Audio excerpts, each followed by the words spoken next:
Des astuces pour t'expliquer comment devenir plus productif, ça, il y en a partout sur Internet. Mais je me suis rendu compte que comment rester productif dans le temps, ça c'est quelque chose de beaucoup plus rare, voire de totalement inexistant. Pourtant, quand on parle de productivité, quand on parle d'efficacité personnelle, c'est le nerf de la guerre. Éviter ces jours où tu vas être super productif et le lendemain de rien faire, les jours où tu vas être à moitié productif, le lendemain de nouveau tu vas exploser ta productivité et sans le savoir pourquoi, le lendemain il se passe plus rien. Alors ce que je te propose c'est d'adresser ce problème ensemble et de voir avec 4 clés que je vais te partager comment est-ce que tu peux rester constant dans la durée et améliorer ton efficacité.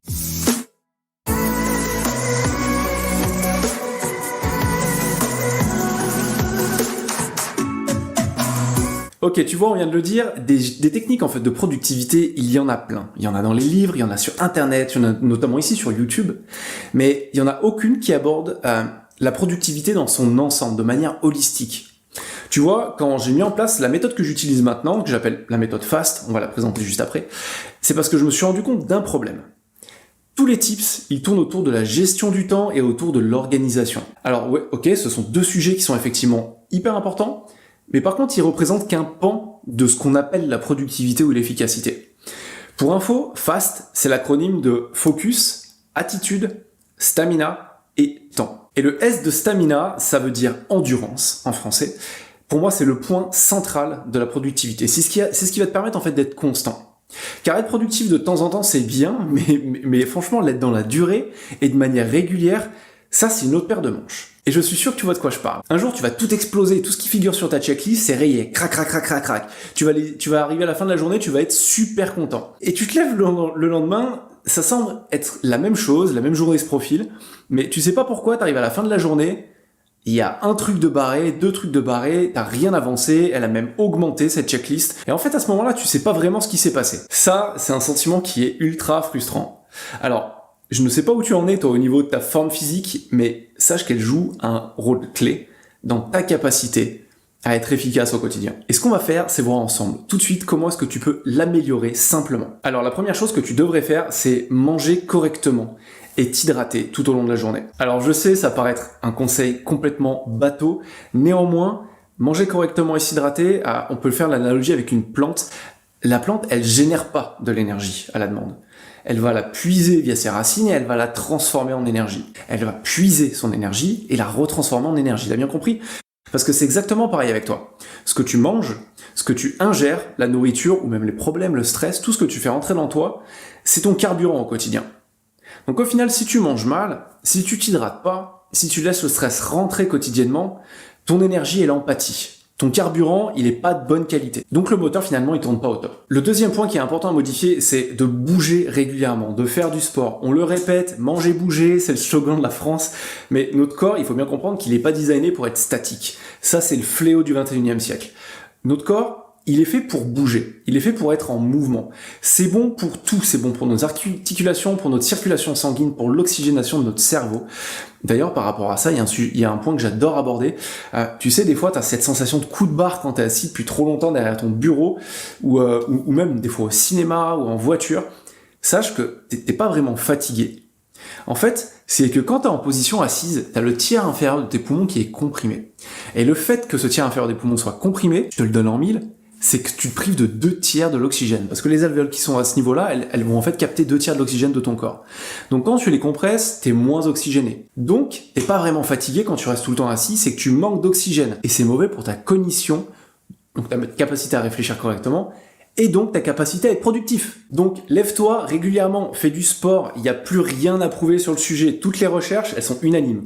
Le sport, il accroît le niveau d'énergie, il accroît le sentiment de bien-être, et aussi la concentration et donc les performances cognitives, ta capacité à réfléchir.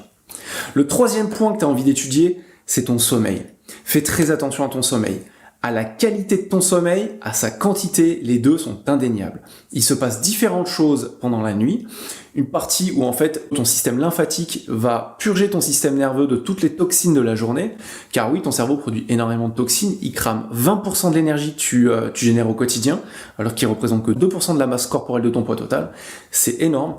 Et ces toxines, ils font environ entre 6 et 8 heures pour qu'elles soient flushées, pour qu'elles soient totalement purgées. Et en plus de ça, pendant la nuit, ton cerveau va par phase supprimer les connexions neuronales qui servent à rien pour créer les nouvelles.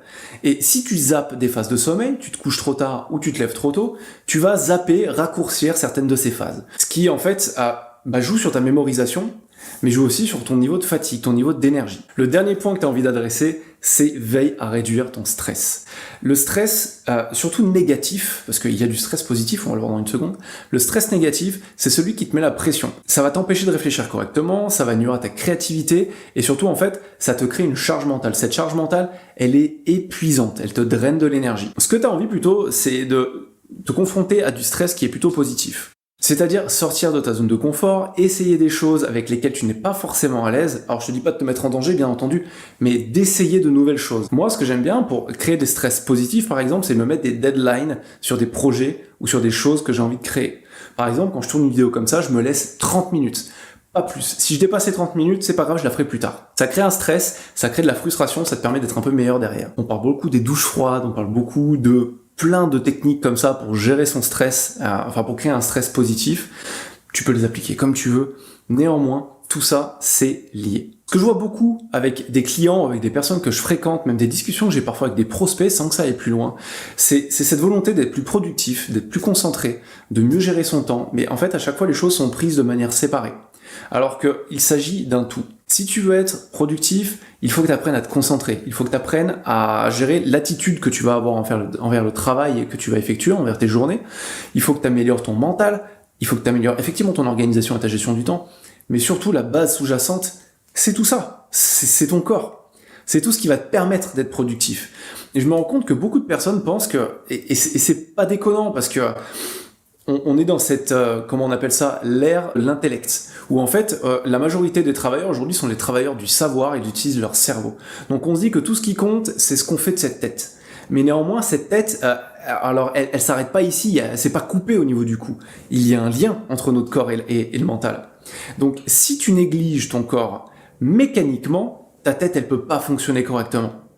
Donc il faut voir les choses de manière un peu plus holistique. J'espère que je t'ai apporté certaines réponses dans cette vidéo. N'hésite pas à t'abonner, à mettre des commentaires, à me poser des questions, j'y réponds toujours. Partage cette vidéo si elle t'a été utile, peut-être qu'elle le sera à quelqu'un d'autre. En attendant, je te dis à très vite. Ciao.